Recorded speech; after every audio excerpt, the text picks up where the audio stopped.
Buenas tardes, bienvenidos a Recuento Semanal, un espacio de noticias de Acrópolis Multimedios, con la información y el análisis de lo más importante que pasa en nuestro estado, en México y en el mundo. Esta semana pasaremos revista a temas muy importantes de economía y educación. Abordaremos asuntos del proceso electoral en curso. Hablaremos de derechos humanos, de teatro, deporte, cultura y de mucho más. Gracias por acompañarnos. Estoy seguro de que este programa le va a gustar. Soy Emilio Cárdenas y estos son los titulares de la semana.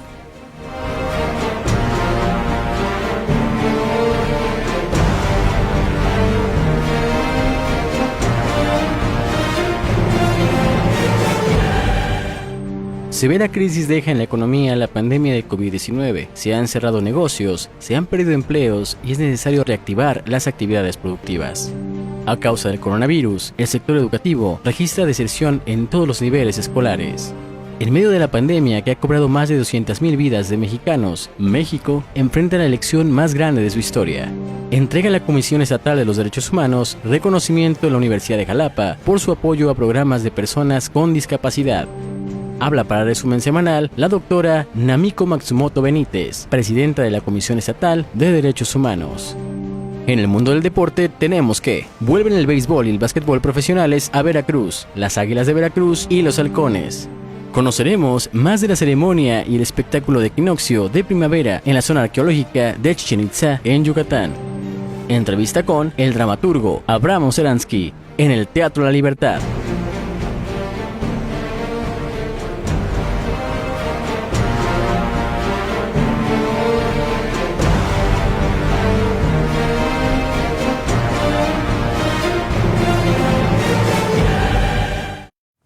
La pandemia provocada por el nuevo coronavirus SARS-CoV-2 ha sido un enorme reto para el mundo, no solo en materia de salud, sino en cuanto a su impacto en la economía mundial y desde luego en nuestro país y en nuestro estado. Con millones de familias en la pobreza, con empleos perdidos, con la clase media especialmente golpeada, con negocios en quiebra y empresas devastadas, el saldo del efecto económico de la pandemia es todavía incuantificable y afecta a la mayoría de la población. Y para muestra un dato, hoy, de acuerdo a especialistas del Consejo Nacional de Evaluación de la Política de Desarrollo Social, 4 de cada 10 personas en nuestro país no puede acceder a la canasta mínima de alimentos mediante su ingreso laboral. De ese tamaño es el saldo económico de la pandemia, y aunque lo peor parece haber pasado, en este 2021 las familias se enfrentan a una caída de sus ingresos y al alza de precios en diversos productos de la canasta básica, circunstancia que complica más la situación. Veamos el siguiente trabajo que preparamos sobre este tema. El golpe que la pandemia ha propinado a la economía mexicana durante 2020 ya tiene cifra. La crisis del coronavirus provocó un desplome del 8,5% del PIB el año pasado, según datos preliminares publicados por el Instituto Nacional de Estadística y Geografía, que están en línea con lo proyectado por organismos internacionales como el Fondo Monetario Internacional. Aunque se trata de una caída histórica, la mayor desde la Gran Depresión, al cierre del año pasado se mostró una leve mejora, con un rebote del 3,1% respecto a los meses previos. Sin embargo, el efecto ha sido muy fuerte para todos, sobre todo si vemos los datos del desempleo, que han sido históricos. Este parque está funcionando no como un parque en sí, solamente está funcionando un corredor, que este corredor es el que cuenta con un filtro y esto permite a las personas que necesitan adquirir básicamente comida, bueno, algún servicio de los compañeros, venir, adquirirlo y retirarse, ¿sí? Entonces, si estábamos 50 antes de la pandemia, estamos 20. O sea, no textual, pero para que tengan una idea. O sea, no regresamos ni la mitad. Ahora, ¿por qué no regresamos? Dicen, bueno, ¿por qué veo lugares vacíos o por qué veo casetas cerradas? No es que la gente no quiera venir, es simple y sencillamente que vienes y no vendes. Entonces dices, pues si voy a ir a trabajar y no me van a pagar, ¿no? La situación provocada por la pandemia del coronavirus SARS-CoV-2, conocida como la enfermedad COVID-19, se suma a las deficiencias de larga data en la estructura económica nacional y estatal. Ha ocurrido un impacto brutal en la ocupación laboral, dado que 2 millones de personas han quedado desempleadas y prácticamente 1 millón registradas ante el Instituto Mexicano del Seguro Social perdió su empleo en 2020, y para recuperarlo se calcula que requerirían al menos 3 años. La caída del PIB en la administración de López Obrador llegará al 10%, no obstante a que la Secretaría de Hacienda y Crédito Público ha pronosticado en el Paquete Económico 2021, recién publicado, una caída del 8%. La economía en Veracruz no ha estado al margen de las afectaciones, si bien en nuestro estado la principal actividad se relaciona directamente con la industria petrolera, y ello le permite soportar en algún grado las presiones. No existen otros sectores dinámicos que impulsen la economía como en otras entidades, y ello se refleja en los datos de la ocupación. De acuerdo a datos de la Cámara Nacional de la Industria de Transformación y de la Coparmex, en tan solo un año de pandemia por COVID-19 se perdieron más de 100,000 empleos en Veracruz, que representan a los creados en los últimos 8 años. Comerciantes. Si vas a Veracruz, a Plaza América, hay más de 40 locales vacíos. ¿Sí? Aquí no, porque todos somos propietarios. Por eso no hay locales vacíos. La mayoría somos propietarios. Desde hace 30 y tantos años. Pues estamos iguales todos. Voltea para cualquier lado y ve las zapaterías vacías y todo. Pero yo pienso que poniéndonos la segunda vacuna, ya va a haber más urbanos, porque hay muy poquito urbano, tampoco está parado. En Veracruz la crisis económica puede palparse por todos lados: cierres de empresas, de pequeños negocios que no han recibido ninguna clase de apoyo, miles de personas que perdieron sus fuentes de ingresos, caída del consumo y un horizonte muy complicado por las familias. En su conjunto se estima que han cerrado en forma definitiva o temporalmente 12,400 empresas en toda la entidad. No cabe duda que la ciudad de Jalapa y el estado están en una situación crítica. De acuerdo a datos de la representación en la capital del estado de la Cámara Nacional de Comercio, han cerrado 600 empresas y el desplome de ventas en la que han aguantado la crisis ha sido muy fuerte. Ello sin contar con el desplome del sector inmobiliario y la falta de una estrategia clara de estímulos fiscales o de programas de apoyo al turismo. Así como a los sectores económicos más golpeados en Jalapa, muestran que será lenta y compleja la recuperación. La crisis económica por la pandemia es una situación muy difícil para las familias, pero es un gran desafío para los gobiernos de Veracruz y de nuestro país. La pandemia de COVID-19 en México ha afectado las actividades educativas y ocasionado un complejo panorama debido al cierre de escuelas, la puesta en marcha de las clases a distancia en condiciones difíciles, sobre todo en los niveles de educación básica y media, lo que ha llevado a muchos niños y jóvenes a abandonar sus estudios. La encuesta para la medición del impacto COVID-19 en la educación realizada por el INEGI reveló que un gran número de alumnos en el país no se inscribieron en el ciclo escolar 2020-2021 debido a varios factores: por problemas económicos derivados de la pandemia, por considerar que las clases a distancia son poco funcionales para el aprendizaje, porque algunos de sus padres o tutores se quedaron sin trabajo, o simplemente por carecer de computadora, otros dispositivos o conexión de internet. Ante ello, las autoridades de salud y educación anunciaron ya un posible regreso a clases presenciales en estados en semáforo verde por 3 semanas consecutivas, como es el caso de Veracruz. Siempre, claro está, que se vacune a los docentes. Es una decisión no exenta de polémica, pero que evidencia el complicado panorama en materia educativa que nos ha dejado la pandemia, sobre el que abundaremos en la siguiente nota. El virus COVID-19 ha impactado la vida de miles, empezando por la de millones de jóvenes y niños mexicanos que cursan sus estudios en todos los niveles educativos, pues de los 54.3 millones de niños, adolescentes y jóvenes existentes en el país, 33.6 millones estuvieron inscritos en el ciclo escolar 2019-2020, o sea, el 62% de estos.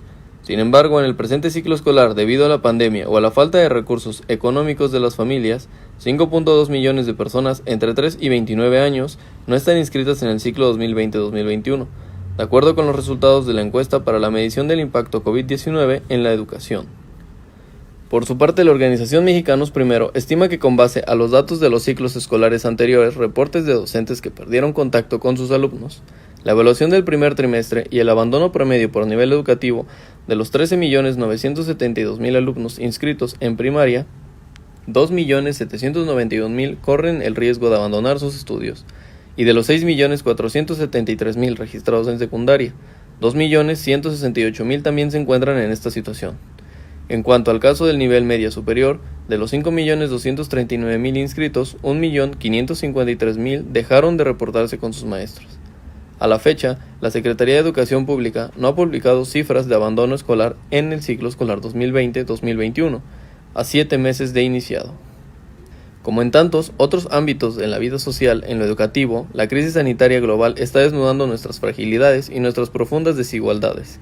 Se espera que esta crisis también nos permita activar nuestras fortalezas y convocar toda la creatividad, el conocimiento y la solidaridad requeridos para remontarla al menor costo humano y económico posible.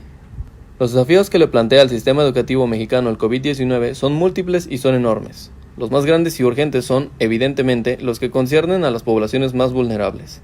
Destacan especialmente los retos vinculados a minimizar el daño que el cierre de los centros escolares conlleva para las niñas y los niños, particularmente, aunque no solo para aquellos ubicados en los sectores sociales con mayores carencias. Además, está la afectación en la salud emocional de millones de menores y de jóvenes de los niveles medio y superior que han dejado de socializar con sus compañeros por permanecer en casa ante el cierre de los centros escolares, lo que en muchos casos ha agudizado la tendencia a la deserción escolar, pese a las alternativas de la educación por vía remota o las clases por televisión. Toca actuar ya para limitar los daños sociales del cierre de escuelas que nos ha exigido la mitigación de los costos de la pandemia.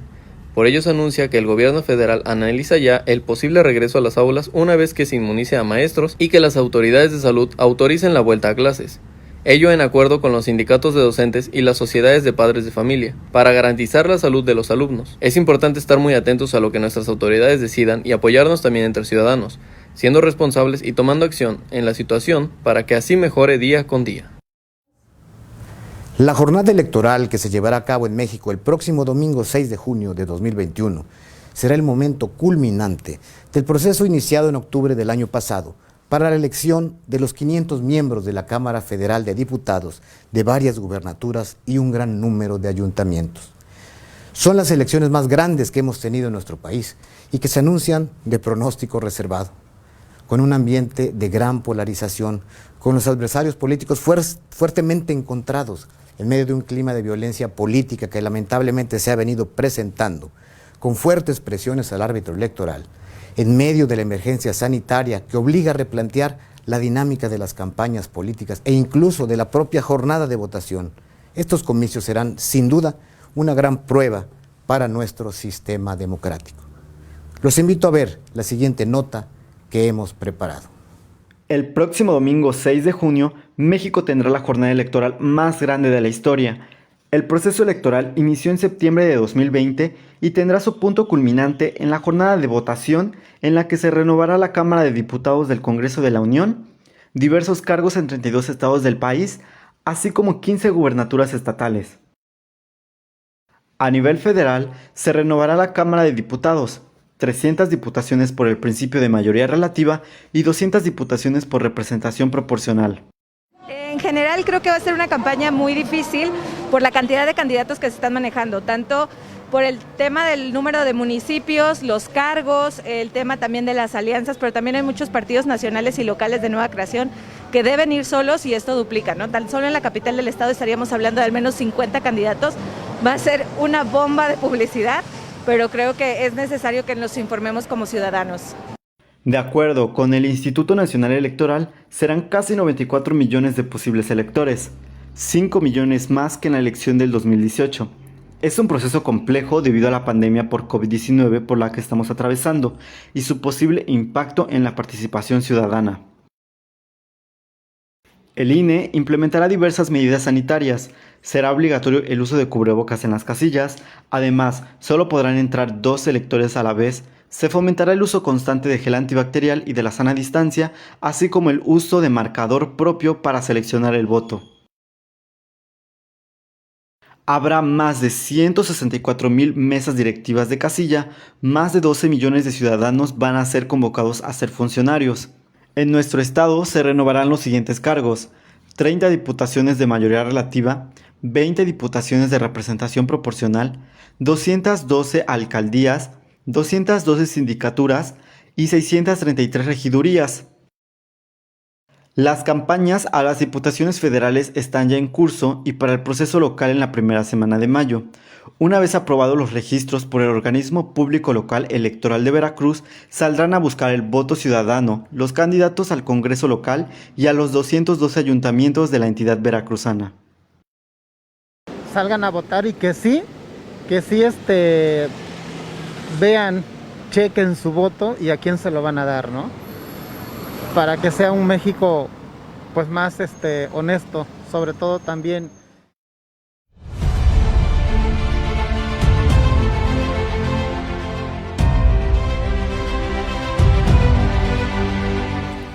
A partir de esta emisión, presentaremos en nuestro recuento electoral una serie de entrevistas con dirigentes y candidatos de todos los partidos políticos y coaliciones que buscan el voto ciudadano este 2021, a quienes hemos invitado a que nos platiquen sobre sus propuestas y su oferta a la sociedad.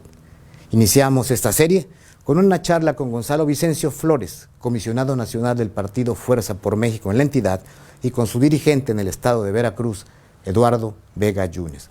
Vamos a verla.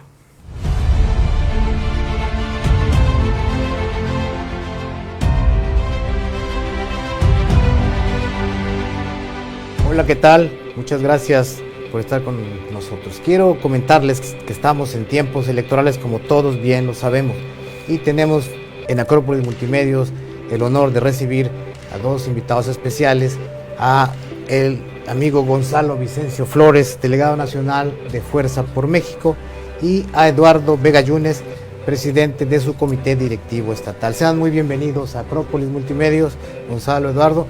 Y bueno, pues nos gustaría platicar, como por todo el público tiene mucho interés, estamos ya con el proceso electoral avanzado, ya cerca, digamos, la jornada electoral, el arranque de las campañas.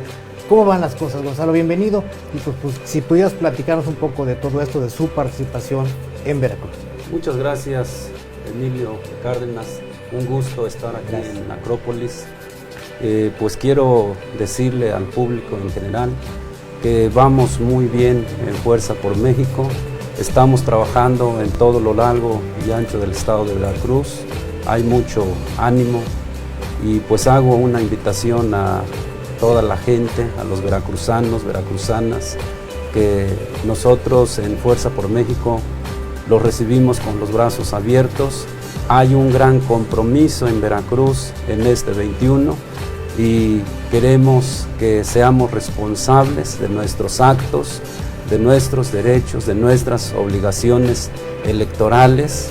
Es un gran compromiso con Veracruz en este 2021. Muy bien, Gonzalo, pues muchas gracias. Un gran trabajo político que sin duda es realizado aquí en el estado y pues seguramente se verá reflejado en los resultados, en lo que venga para ustedes lo mejor.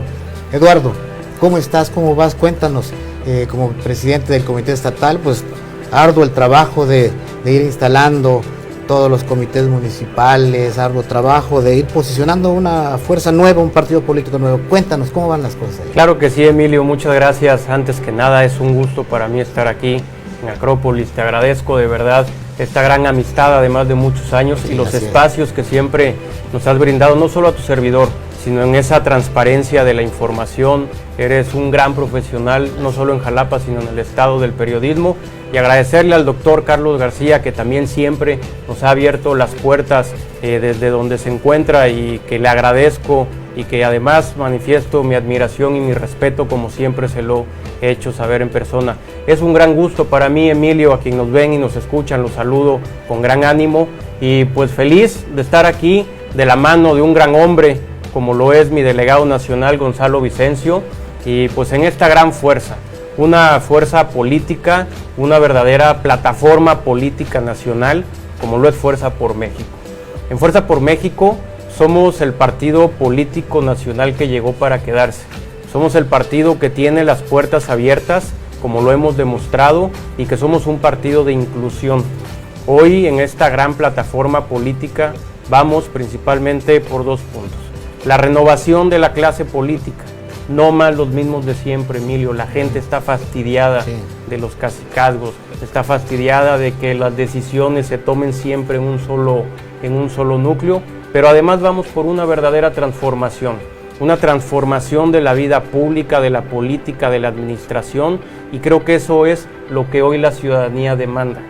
La gente está harta de los partidos políticos, pero no es el partido, es quienes los dirigen.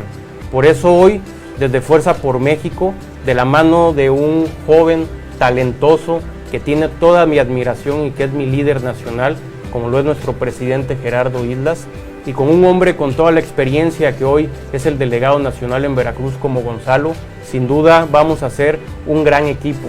Como partido político nuevo no podemos ir en alianza con ninguna otra fuerza política, pero además no lo hubiéramos hecho. Hoy nuestra principal alianza es con la ciudadanía y así lo estamos construyendo, y por eso hoy te digo feliz de la vida como presidente del Comité Directivo Estatal, que el día de antier cumplimentamos los 20 registros a diputadas y diputados federales por el estado de Veracruz con sus suplencias. Vamos muy bien, vamos caminando. Fuerza por México llegó a Veracruz y a México para quedarse, y lo vamos a hacer con las mejores mujeres y los mejores hombres. Perfecto, Gonzalo. Oye, pues cuéntame, Tato, permíteme que te diga Tato, claro, porque así de hace tantos años que nos conocemos. Sí. Estás registrado ya como candidato a diputado federal por el distrito 8 de Jalapa.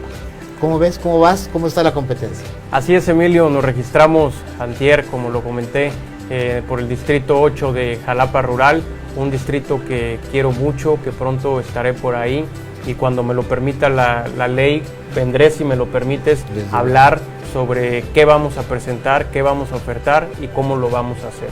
Por eso hoy estoy muy contento en esta dualidad, por un lado como candidato, por el otro como presidente del Comité Directivo Estatal, y como bien dice Gonzalo, estamos ya en el proceso de las definiciones de los candidatos a alcaldes, de los 212, porque vamos a presentar 212 fórmulas, Emilio, con planilla completa, pero además con los 30 mujeres y hombres que van a estar dando la batalla dentro del Congreso local. Excelente. Estamos muy contentos, llegó Fuerza por México a Veracruz, vamos a tener una gran participación que sin duda vamos a llevar a las mejores mujeres y a los mejores hombres. Excelente, Tato. Bueno, pues eso fue lo que nos comentan nuestros amigos de Fuerza por México.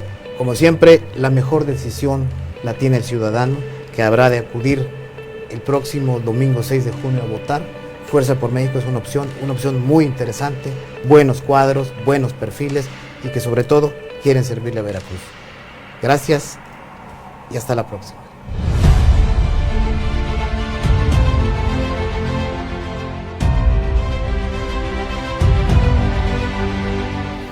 Vamos a un breve corte y regresamos a este recuento semanal con más información de interés para usted. Volvemos.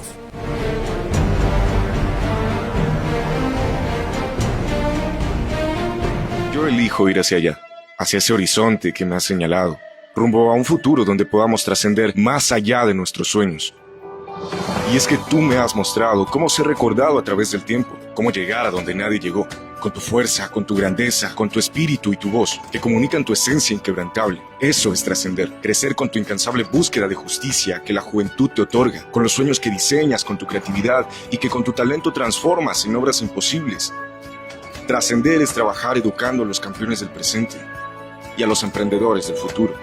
Generar un mundo mejor desde la ciencia, con tecnología para emprender con humanismo hacia el bienestar, porque tú y yo sabemos que no hay imposibles, que puedes vivir sin límites, creciendo y corriendo hacia tus metas, descubriendo tu ingenio, transformándote con la cultura, siendo único y llegando a un futuro que trascienda más allá de nuestros sueños. Universidad de Jalapa, saber para trascender. Licenciaturas, maestrías, doctorados.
Por la salud y seguridad de nuestros estudiantes, los docentes de la Universidad de Jalapa hemos preparado actividades en el campus virtual.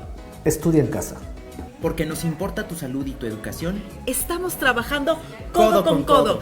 Quédate en casa.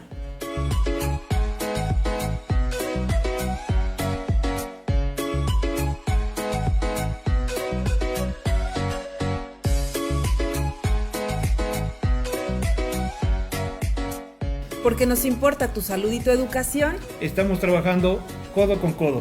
Quédate en casa. Porque nos importa tu salud y tu educación, estamos trabajando codo con codo. Quédate en casa.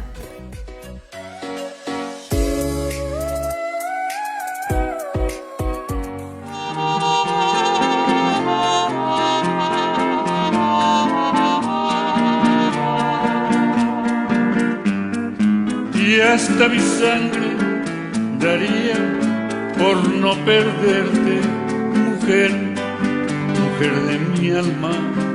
Nací para quererte.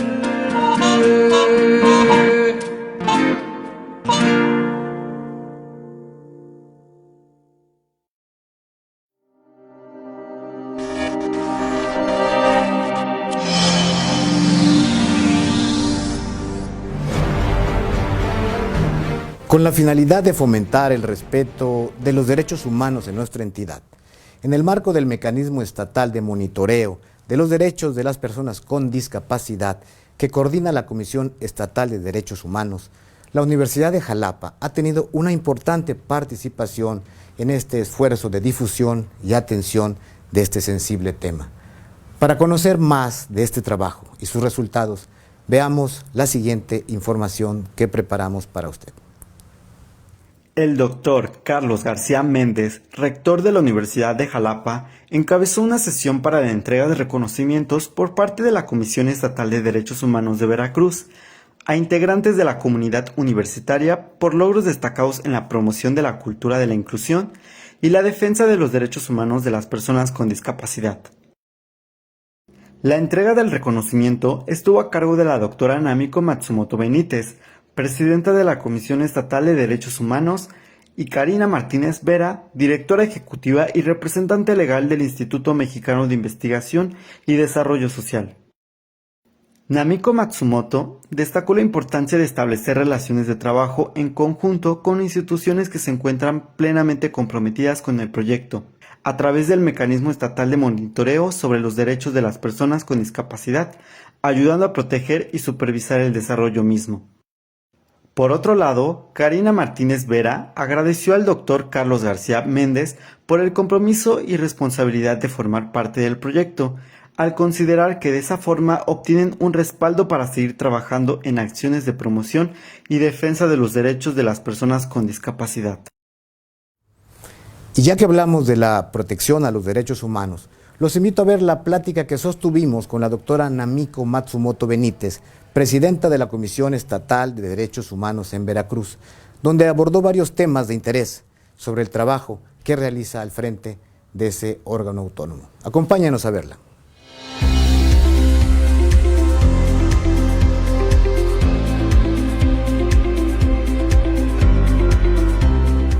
Hola, ¿qué tal? Estamos aquí en Acrópolis Multimedios con una invitada especial, la doctora Namiko Matsumoto Benítez, presidenta de la Comisión Estatal de Derechos Humanos. Bienvenida, doctora, y un placer tenerla en este espacio. Al contrario, muchas gracias por la invitación. Vamos, aquí estamos, doctora. Fíjese que usted en enero, ¿no? El Congreso vuelve a asignarla para presidir por 5 años más la Comisión Estatal de Derechos Humanos. Hubo un reconocimiento de organizaciones, de diversos grupos para que hubiera continuidad en el trabajo. ¿Cómo van las cosas, doctora? ¿Cómo se vislumbra esta nueva etapa para seguirle cumpliendo a toda la gente? Pues mira, me parece que las buenas prácticas que justamente han dado resultado y que permitió que las víctimas o familiares de víctimas se manifestaran en apoyo a la continuidad, pues creo que hay que mantenerlas. Cuando una estrategia de trabajo te ha dado un buen resultado, no hay razón, aunque se trate de una nueva etapa, pues para variarla. Y yo diría no solo consolidarlas y fortalecer toda aquella práctica o estrategia que nos ha dado un buen resultado, sino además, sí, por supuesto, visibilizar los retos, porque las circunstancias, como tú sabes, van cambiando con el tiempo. La situación del Estado de Veracruz en materia de derechos humanos ha tendido a generar nuevos aspectos que tienen que considerarse en el trabajo de la Comisión Estatal de los Derechos Humanos. Como tú sabes, somos el único estado que tiene una declaratoria de emergencia por crisis humanitaria, por violaciones graves a derechos humanos, particularmente con un enfoque hacia las víctimas de desaparición, que eso no es menor que un gobierno, que un ejecutivo reconozca la circunstancia que se está viviendo en el estado. Si bien es cierto, se ha trabajado de manera ardua y también hay que señalarlo, de manera coordinada, ¿no? Organismos autónomos con instituciones o dependencias gubernamentales, con el propio legislativo, con quien se hizo un trabajo muy fuerte para el tema de la ley especial, ¿no? De desaparición por particulares y desaparición forzada, que se ha generado todo un entramado ahí, no solo normativo, como el que señalaba, sino también todo un entramado institucional de atención a esta circunstancia. Pues lo cierto es que aún falta por hacer, falta por consolidar buenas prácticas, ¿no? Falta también mucho que hacer en estrategias de abordaje a esta situación, y que por supuesto el trabajo conjunto yo espero que vaya impactando en la circunstancia de los derechos humanos en el estado para mejorarla, por supuesto. No, sin duda que así será. Usted, doctora, pues ha trabajado ya con 3 gobernadores de Veracruz, ¿no? Desde el 4. Con un interino, exactamente, con 4 gobernadores. Bueno, obviamente uno de los fines es la emisión de recomendaciones para que la autoridad, quienes están en la administración, puedan atender este tipo de cosas. ¿Qué tan buena ha sido esa receptividad, digamos, si vemos a la distancia, cómo ha venido trabajando así la comisión y qué ha hecho la autoridad para atender, porque evidentemente tienen que atender las recomendaciones, ¿no? ¿Cómo van las cosas en esa parte, doctora? Fíjate que somos una de las comisiones del país que tiene uno de los índices más altos de aceptación de recomendaciones por parte de la autoridad. Digamos que nosotros como Comisión Estatal de Derechos Humanos no hemos enfrentado mayor dificultad o una dificultad significativa en términos de disposición de aceptación de recomendaciones.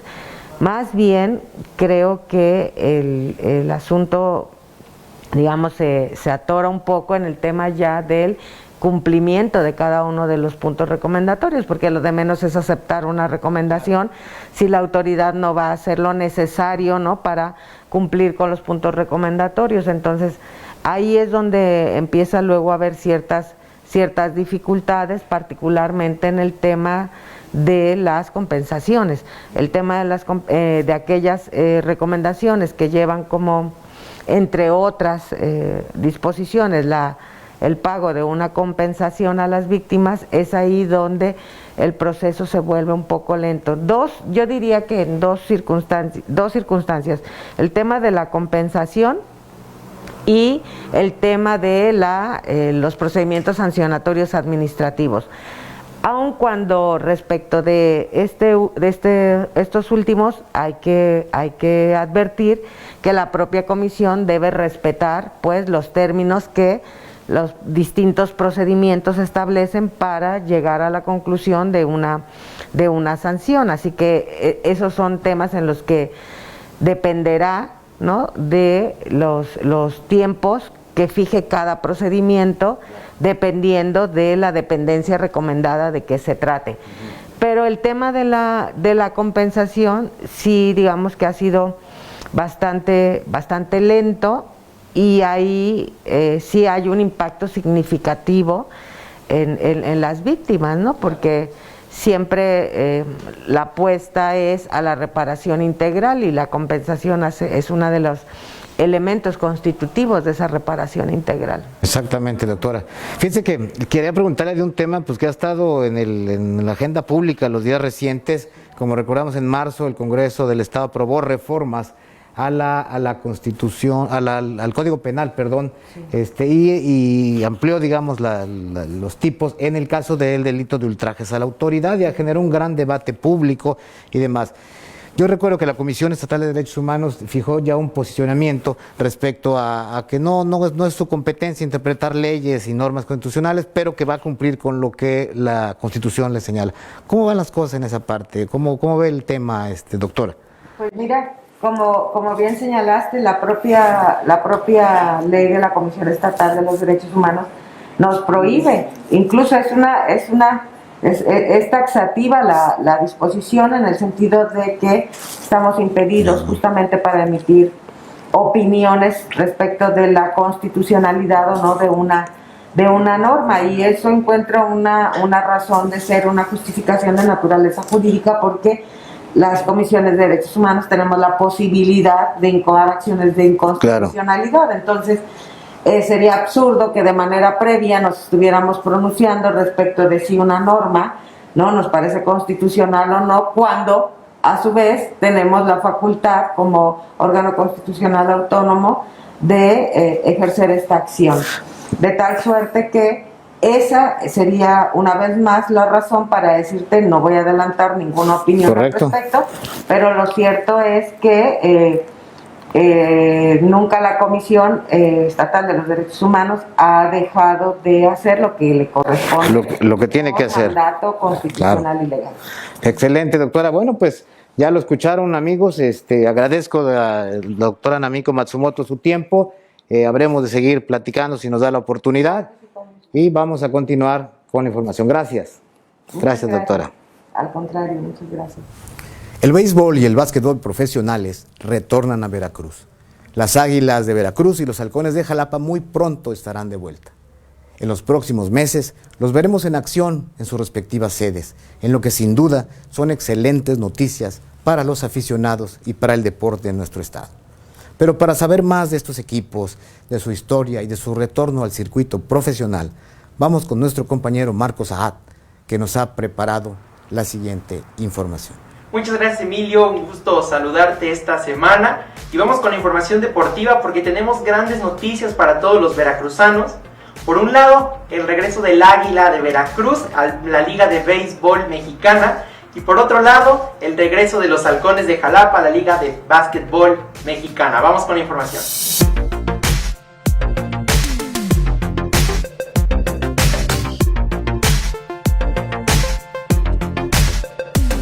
Regresa el deporte profesional a nuestro estado. El pasado mes de noviembre, el gobernador del estado, Cuitláhuac García, anunció el regreso del Águila de Veracruz después de 3 años de ausencia.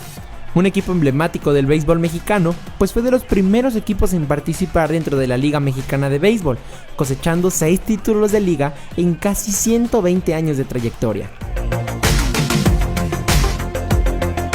El Águila ha sido casa de históricos beisbolistas cubanos que han marcado toda una época dentro del béisbol nacional, entre ellos el maestro Martín Dihigo, un gran líder e inspiración tanto con el picheo y bateo, Agustín Bejarano, Santos Amaro y el mítico Roberto Ávila González, el primer y único pelotero mexicano que ha logrado ser campeón de bateo en las grandes ligas con los Indios de Cleveland. También el gobernador anunció la remodelación del Nido del Águila, previo al arranque de la temporada 2021. Con una inversión de 71 millones de pesos, el Beto Ávila contará con pasto sintético de última generación, 4 localidades nuevas, accesibilidad a personas con discapacidad, así como una amplia experiencia gastronómica y un pequeño campo de béisbol para los aficionados. Pero eso no es todo. Apenas hace un par de semanas también se anunció el regreso de los históricos Halcones de Jalapa, uno de los equipos más emblemáticos y exitosos de la Liga Nacional de Baloncesto Profesional. El anuncio causó un gran revuelo entre los ciudadanos jalapeños, que a pesar de informarles que se habían sustituido los tradicionales colores azul y verde por dorado y púrpura, se mostraron muy contentos con el regreso del Chango Kiki, la mascota de los Halcones de Jalapa. El gobernador señaló que el equipo trabajará con inversión privada. El gobierno y la Universidad Veracruzana apoyarán con difusión. Incluso la institución educativa prestará sus instalaciones en lo que se construye un nuevo recinto que podría ver luz en 2022. Históricos jugadores han pasado por los Halcones de Jalapa. Tal es el caso del mexicano Gustavo Ayón, uno de los basquetbolistas más importantes de nuestro país, pues ha jugado en equipos como Los Ángeles Lakers, Orlando Magic y el Real Madrid.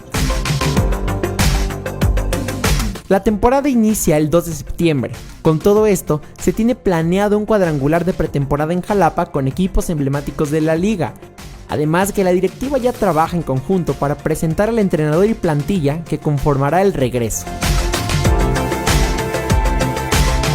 Sin duda grandes noticias para todos los aficionados jarochos que extrañaban ya a los equipos de estos deportes. Por ahí nos falta todavía el tiburón, pero bueno, veremos si en un futuro puede regresar también el fútbol profesional a nuestro estado. Muchas gracias por acompañarme en esta nota deportiva. Volvemos contigo. Gracias, Marco. Estaremos muy atentos al regreso de estos equipos a las ligas profesionales en nuestro estado. Y en otros temas, déjeme platicar. Con la llegada de la primera estación del año, ocurre el equinoccio de primavera, un fenómeno astronómico que en México adquiere una relevancia de alcance internacional en la zona arqueológica de Chichén Itzá, en Yucatán. Famoso mundialmente por el juego de luz y sombra que en cada equinoccio ocurre en la pirámide de Kukulcán, es un espectáculo digno de admirarse.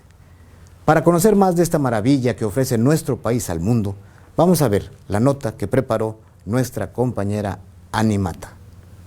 Muchísimas gracias, Emilio. Y así es, el día de hoy vamos a platicar sobre un tema cultural muy interesante. ¿Has escuchado hablar sobre el equinoccio de primavera? Pues el día de hoy te vamos a platicar todo acerca de este espectáculo maravilloso que la naturaleza nos regala. Así que acompáñame a ver este reportaje.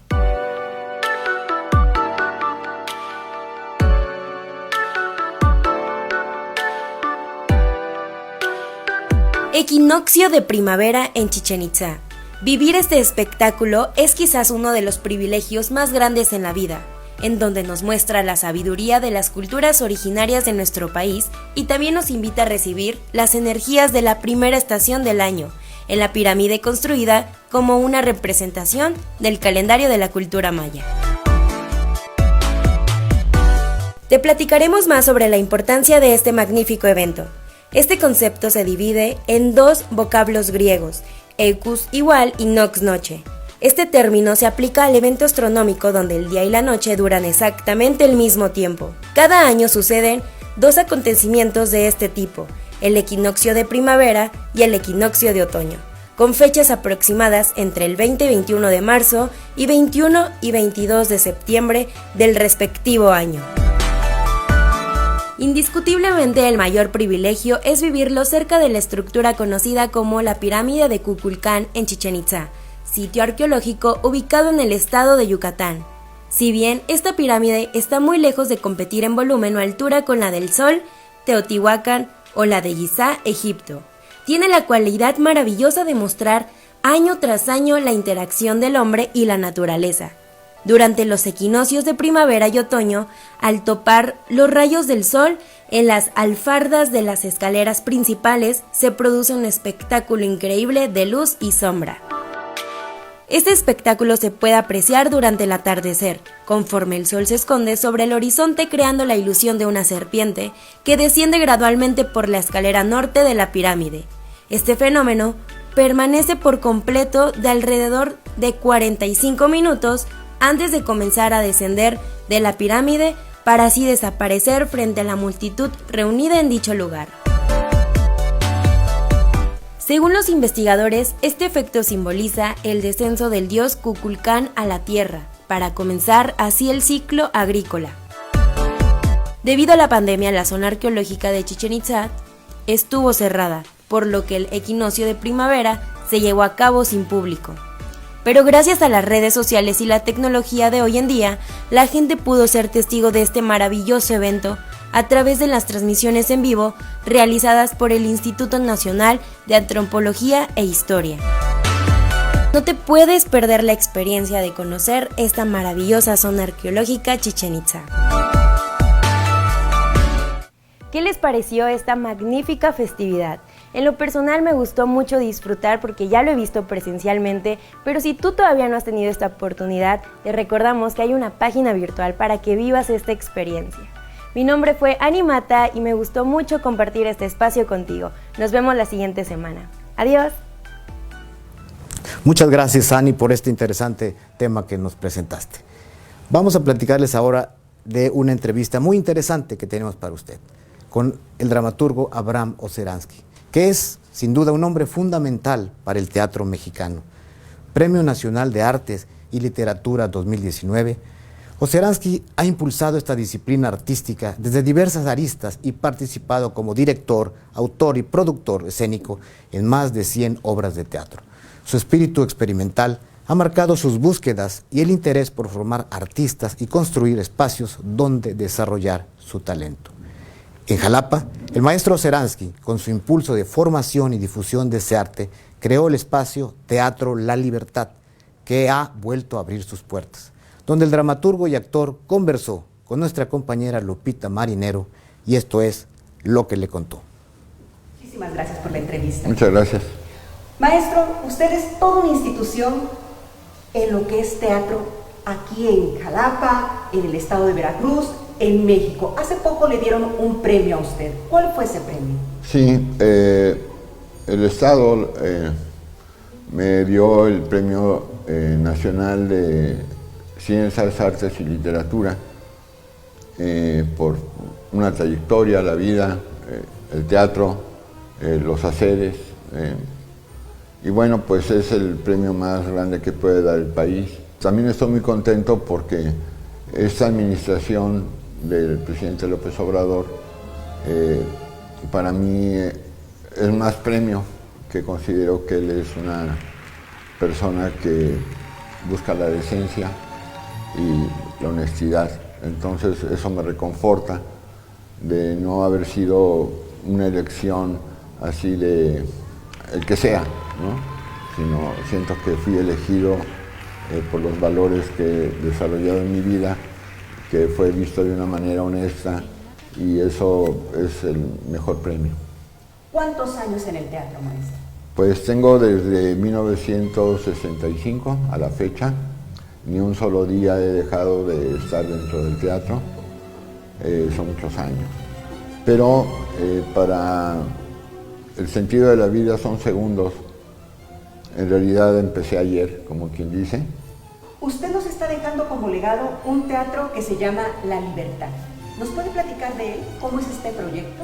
Bueno, desde que empecé mi camino por el teatro descubrí otras sendas. No solamente el estar en los teatros oficiales, que son los que mantienen los gobiernos, los estados, y algunos particulares que gente que tiene mucho dinero ha logrado mantener, o las instituciones no públicas que pueden generar estos espacios. Entonces yo me di cuenta de que la gente que queremos estar fuera del sistema convencional no teníamos teatros, y me dediqué. Llevo varios teatros hechos en la vida que por falta de presupuestos o por cambios de políticas, pues he tenido que abandonar, dejar, tirar, perder. Y ese es uno de los últimos teatros que espero no ser el último, que es La Libertad, que se fundó hace más de 10 años. Si pudiéramos describir su técnica, su forma de hacer el teatro, ¿cómo lo podría describir? Bueno, yo me he dedicado a tratar de entender de dónde viene y a dónde va el teatro. Empecé obviamente por el lado occidental, por el lado del teatro griego, el que es el legado de Occidente, o al menos uno de los más famosos de Occidente. Pero también me dediqué a estudiar otros tipos de teatro, desde el teatro de África, el teatro de Asia, de Ceilán, de Tailandia, de China, de Japón, ¿no? El teatro egipcio, que muy poco se conocía o se conoce. Y descubrí que en todos ellos había técnicas muy similares, si podemos usar la palabra técnica. Realmente el teatro nace del espíritu del hombre, de la mente imaginativa, creativa, política, espiritual del ser humano, y tiene pequeñas variantes, algunas muy importantes y otras son muy similares, porque el hombre es el hombre en todo el mundo, no importa el color y tampoco la raza. Y el lunes 5 de abril a las 5 de la tarde usted dio una plática, una charla. Sí. ¿Qué es lo que se vio en esta charla? Bueno, yo intento compartir conocimientos que he adquirido a través de toda mi vida. Las diferentes rutas por las cuales he tenido que caminar para saber más sobre el ser humano, sobre el arte y sobre la creación.